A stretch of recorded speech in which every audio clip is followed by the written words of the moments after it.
Magandang gabi po sa inyong lahat. Tayo magbabalik ulit dito sa ating munting channel guys para mag-discuss ulit ng coins. Ayan. Tignan natin ang presyo nito sa ating mga online selling. Isa naman tayong kolektor guys. Magandang gabi po sa inyong lahat. Meron na naman tayong pag-usapang barya. Ayan. Kaya ho tayo nandito para makita ang kanyang bintahan kung magkano na ang kanyang presyo. Ayan. Year 1988. Ayan. 1 peso po. Ayan. Ni Dr. Jose Rizal in Republika ng Pilipinas. Ayan. Pagkatalikod naman po, makikita nyo po dyan ang isang imahe ng isang 1 peso and then kalabaw. Yan po ay tama raw. Ayan. Tama raw daw. Ayan. Ang scientific name ng kalabaw na yan ay Amnoa mendorensis. Kung tawagin nila. Ayan o. Ayan guys, Amnoa mendorensis. Ayan. Pero pasamantala tayo magpapasalamat muna sa lahat ng masugid na tagapagsubaybay dito sa aking YouTube channel. Lalo-lalo na po ang aking mga subscriber dyan. Thank you so much sa inyong lahat. Mabuhay po kayo in God bless at magandang gabi.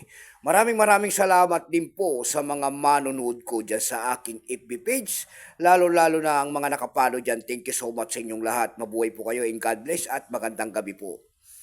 Yun naman po, hindi pa po nakapag-subscribe dito sa aking YouTube channel. Anyayaan ko lang sana kahit malaking tulong na po bagay ang inyong magagawa. Tulad ng pagpindot lamang po ng ating subscribe button, like and share para ma-update ko naman kayo sa mga bago ko pang ilalabas na video about coins. Ayan.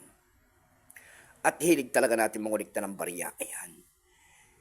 Ayan ang ating pag-usapan. Tignan natin ang kanyang bintahan po. Kung magkano ng bintahan ito sa ating mga online selling. Ayan.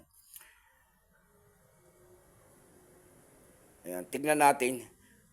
Kung ano materialis ang ginamit sa barya na yan guys, yan po ay copper nickel lamang. May bigat lamang itong 9.5 grams. May haba yang 29 mm. May kapal po naman yang 1.9 mm.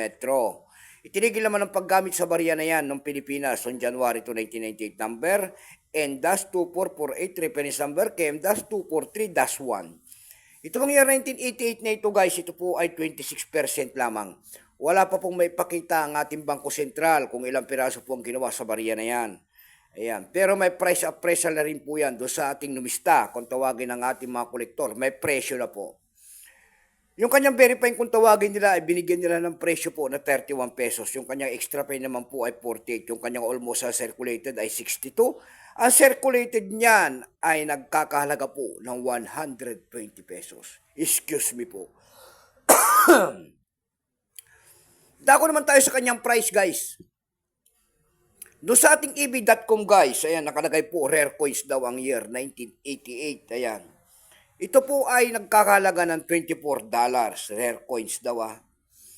Ayan, may nakita naman tayo nagbebenta doon ng $14.99, yung nasundan yan ng $14.99, may sumunod po dyan na nakita natin nagbebenta ng $5.